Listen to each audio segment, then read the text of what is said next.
네, 이재명 대통령과 김혜경 여사가 방일을 마치고 워싱턴행 비행기에 몸을 실었습니다. 지금 현재 미국으로 가고 있을 텐데 도착하자마자 여러 행사들이 있고 바로 트럼프 대통령과 만나게 됩니다. 한미 정상회담에서 과연 어떤 결과를 가지고 올지 굉장히 궁금해집니다. 저렇게 우리 공항을 출발할 때 모습을 보고 계시죠. 일본이군요. 일본에서 하네다 공항을 출발할 때 이재명 대통령 내외의 모습을 보고 계십니다. 자, 일본에서는 어떤 팁을 얻었을까요? 관련된 발언 들어보시죠. 두 분 간 소인수 대화에서 상당한 시간이 대미 관계 또 관세 협상 등에 할애되었습니다. 주로 일본 측에서 일본의 경험이랄까 神様から選ばれたんだ。必ず大統領に当選し、再びアメリカを偉大な国に、そして強い使命感を持たれた方だということを、政治全く抜きでそのように感じたところでございます。Mr. President, what's your message to Japan? Love Japan. Love Japan. 일본이 그동안에 느꼈던 점들을 우리에게 도움말 형태로 얘기하는 방식이었습니다. 대통령께서도 또 추가 질문도 하시고 마침 저희가 오늘부터 그 길을 향해 떠날 거기 때문에 많은 참고가 되었다고 생각하고. 황길주 교수 나오셨어요? 안녕하세요. 자, 이재명 대통령이 어제 소인수 회의에서 일본의 총리와 이야기를 나누면서 미국과의 협상에서 좀 배울 게 없느냐라고 물었고 팁을 알려줬다고 했습니다. 어떤 팁이 공유가 됐을까요?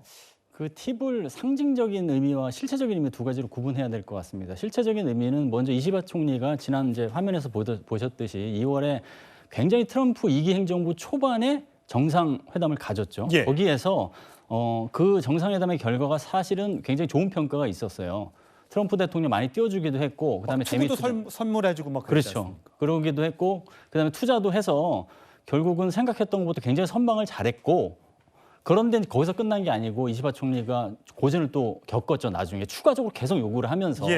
그래서 실제적으로는 당일날 협상의 성과가 좋더라도 그걸로 다 너무 안심하면 안 된다라는 이런 실질적인 조언이 있었을 것이라고 보이고요. 그럼에도 불구하고 일본이 처한 상황하고 한국이 처한 상황이 다르기 때문에 상징적인 측면에서의 노하우 공유라는 게 있을 것 같아요. 그거는 뭐냐면 이런 얘기를 해줌으로써 한국 대통령하고 일본 총리가 사실은 정상과 신뢰를 쌓는 거죠.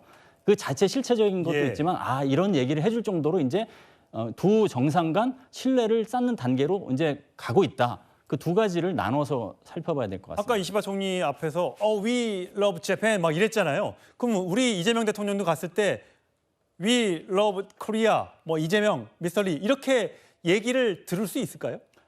그건 이제 협상에서 어느 준비를 했느냐에 따라 다를 것 같아요. 지난번 이제 마스가를 통해서 일단 먹혔잖아요. 그때 빨간 모자도 가지고 가고 막 판넬도 준비해서 가고 막 그랬잖아요. 그래서 그거를 뭐 마스가 버전 2로 모자를 준비해서 같이 쓴다든가 여러 가지 이번에 원전 협력도 나오잖아요.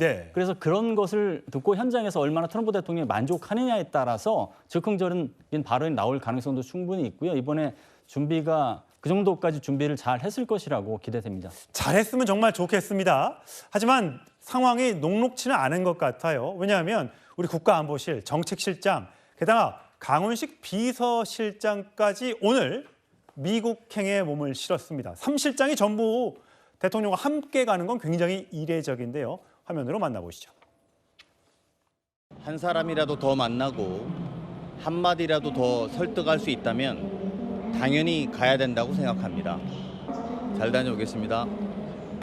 백악관 정상회담 참석 이외에 또 다른 일정도 같이 동행하시는 거예요? 나와서 말씀드릴게요. 오늘은 뭐 양해해 주세요. 제가 뭐 여러분들 말씀에 굳이 그렇게 일하시는데 방해되고 싶진 않습니다만 상황이 그렇습니다.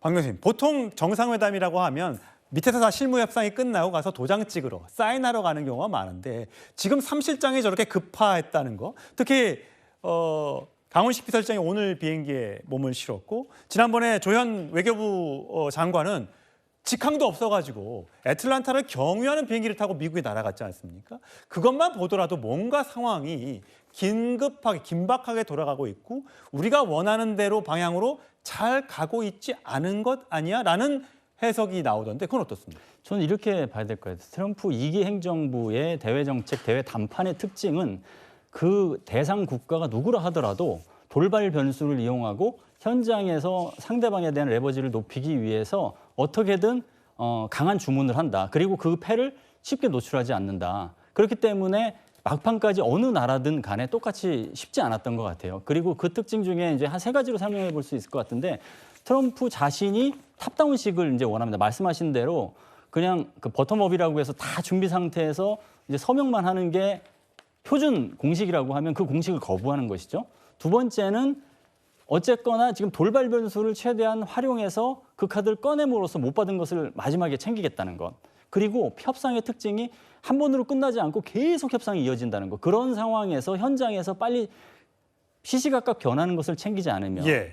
이 성공을 거둘 수 없기 때문에 그런 이 의미가 있다고 보고요. 특히나 대통령실이 3실장 체제죠. 예. 비서실장, 안보실장, 정책실장 체제인데 지금 UFS 연습 기간이기도 하고 북한에서는 UFS 연습 그렇죠. 갖고 또 규탄도 하고 있고 그런 상황에도 불구하고 이렇게 3실장이 모두 미국을 간다는 것은 3가지 측면에서도 생각을 해볼 수 있을 것 같아요. 미국 입장에서는 국익 중심 실용 외교가 한미동맹을 기반으로 해서 설린 외교도 간다는 것인데 거기에 중심이 한미동맹이라는 것을 확실하게 심어줘서 미국 입장에서 한국에 대한 신뢰도를 높이는 그런 게 있을 거고요. 두 번째는 이게 굉장히 중요한 실용 외교 차원에서도 첫 번째 고리를 어떤 해결하는 굉장히 중요한 자리이기 때문에 반드시 성공을 해야 된다. 그 결기를 보여주는 것이고요.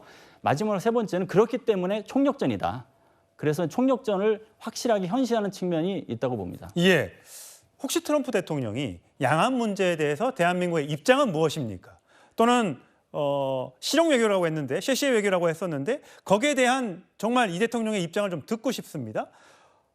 중국과의 무역 관련해서 어느 편에 서겠습니까? 이렇게 직접적으로 물어볼 가능성이 있습니까? 돌발 변수로서 트럼프 대통령이 카드로 준비할 가능성은 배제할 수 없습니다. 그래서 그런 것까지 하나하나 진단하기 위해서 현장에서 미리 도착해서 그걸 살펴보고 있을 것으로 이제 따져지고요.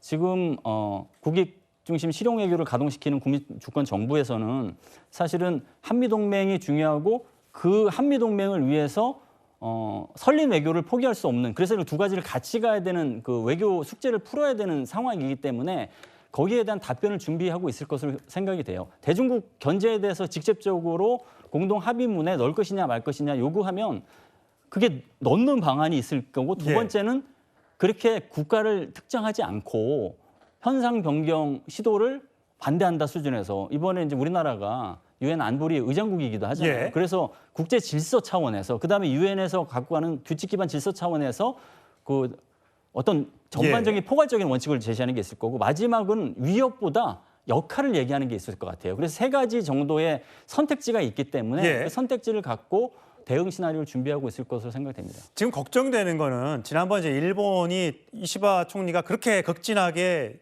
예우를 했음에도 불구하고 나중에 돌아와서 일본에서 뭐 뒤통수를 맞았다는 얘기까지 있을 정도로 일본에서 협상 사진이 있죠. 예, 그 수표 고쳤었던 그 사진 굉장히 위압적이고 고압적이었던 장면. 혹시 저런 장면이 또 우리에게 연출되지는 않을런지 또 유럽 정상들이 우크라이나 전쟁을 앞두고 트럼프 대통령 책상 머리 앞에 앉아서 삥 둘러서 책상도 없는 의자에 앉아서 트럼프 대통령한테 일장 훈시를 듣는 듯한 사진 그런 모습이 공개가 된다면 우리 정부에도 굉장히 또 우리 국민 입장에서도 저렇게 힘에 의한 평화 저런 모습이 혹시나 연출되지 않을까 걱정은 되는데 그럴 가능성은 없겠죠. 트럼프 대통령 특성상 그것을 준비할 가능성을 전혀 배제해서는 안 된다고 생각을 합니다. 남아공 정상에게도 사실은 현장에서 면박주기식으로 했고 우크라이나 대통령한테도 그랬잖아요. 그래서 뭐 우방국이든 아니면 적성국이든 가리지 않고 협상력을 높여서 최대치 이익을 끌어올린다는 게 사실은 메가의 목표이기도 하나이기 때문에 그것을 어떻게 잘 받아치고 결국은 한미동맹이 중요하다는 메시지를 이끌어내느냐. 그러려면 사실은 여러 가지 뭐 시나리오 A, 시나리오 B, 시나리오 C에 대한 모든 것을 다 사실은 연습을 해야 되는 상황이고 사전에 연습이 잘 되었을 것으로 그렇게 평가합니다. 예, 유럽이 터득한 트럼프 공약법에는 보니까 트럼프의 단어를 써라. 감사를 많이 하면, 감사라는 말을 많이 하면 좋다. 트럼프와 친구가 되라. 뭐 이런 얘기를 하던데 과연 우리는 어떤 전략을 들고 미국행에 올랐을까요? 지켜보시죠.